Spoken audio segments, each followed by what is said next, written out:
Nacharam police station పరిధి హబ్సిగూడలో విషాదం చోటు చేసుకుంది.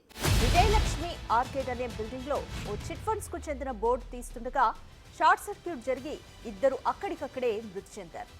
ఘటనా స్థలానికి చేరుకున్న అగ్నిమాపక సిబ్బంది ఫాక్తో వారిని రక్షించే ప్రయత్నం చేయగా అప్పటికే పరిస్థితి చేదాటిపోవడంతో బాలు, మల్లేష్ అనే ఇద్దరు మృతి చెందారు. మృతులు సూర్యాపేట జిల్లా తుంగతుర్తి మండలం జైన్గూడ తండావాసులుగా గుర్తించారు. మృతదేహాలను పోస్టుమార్టం నిమిత్తం గాంధీ హాస్పిటల్కు తరలించారు.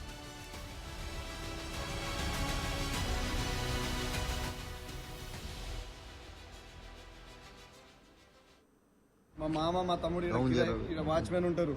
ఎదురుగా బిల్డింగ్లో ఏమో ఆ సార్ బోర్డు దింపాలని చెప్పి 1000 రూపాయలు ఇస్తా అని చెప్పేసి వెళ్ళిపోయాడు. ఆ సారు పైన కరెంట్ ఉంది, ఆ కరెంట్ వాళ్ళకి ఇన్ఫార్మ్ చేయలేదు, ఏం లేదు. పైకి పోయిండ్రు, ఆ బోర్డు దించారు. కరెంట్ షాక్తోని ఇద్దరు చనిపోయిండ్రు. మాకు నష్టపరిహారం కావాలి, మాకు న్యాయం జరగాలని. చిన్న పిల్లలు ఉన్నారు. ఇద్దరు పాప ఒక బాబు. మా మామకి మా తమ్మునికి ఒక పాప ఒక బాబు. వాచ్మెన్ ఉండి బతుకుతున్నాము మేము. రాత్రి 11:30 గంటలకు ఇక్కడ just for you building opposite బిల్డింగ్లోని వాచ్మెన్స్ ఉప్పల్, మల్లేష్ అండ్ బాలు ఇద్దరిని యజమాని తన బోర్డు తీయమని చెప్పినందుకు తీస్తున్న క్రమంలో అది జారి వైర్ల మీద పడ్డందుకు షార్ట్ సర్క్యూట్ జరిగి ఆ యొక్క బిల్డింగ్ పైననే ఇద్దరికి అగ్ని ప్రమాదం జరిగి వాళ్ళు ఇద్దరు షార్ట్ సర్క్యూట్లో చనిపోవడం జరిగింది.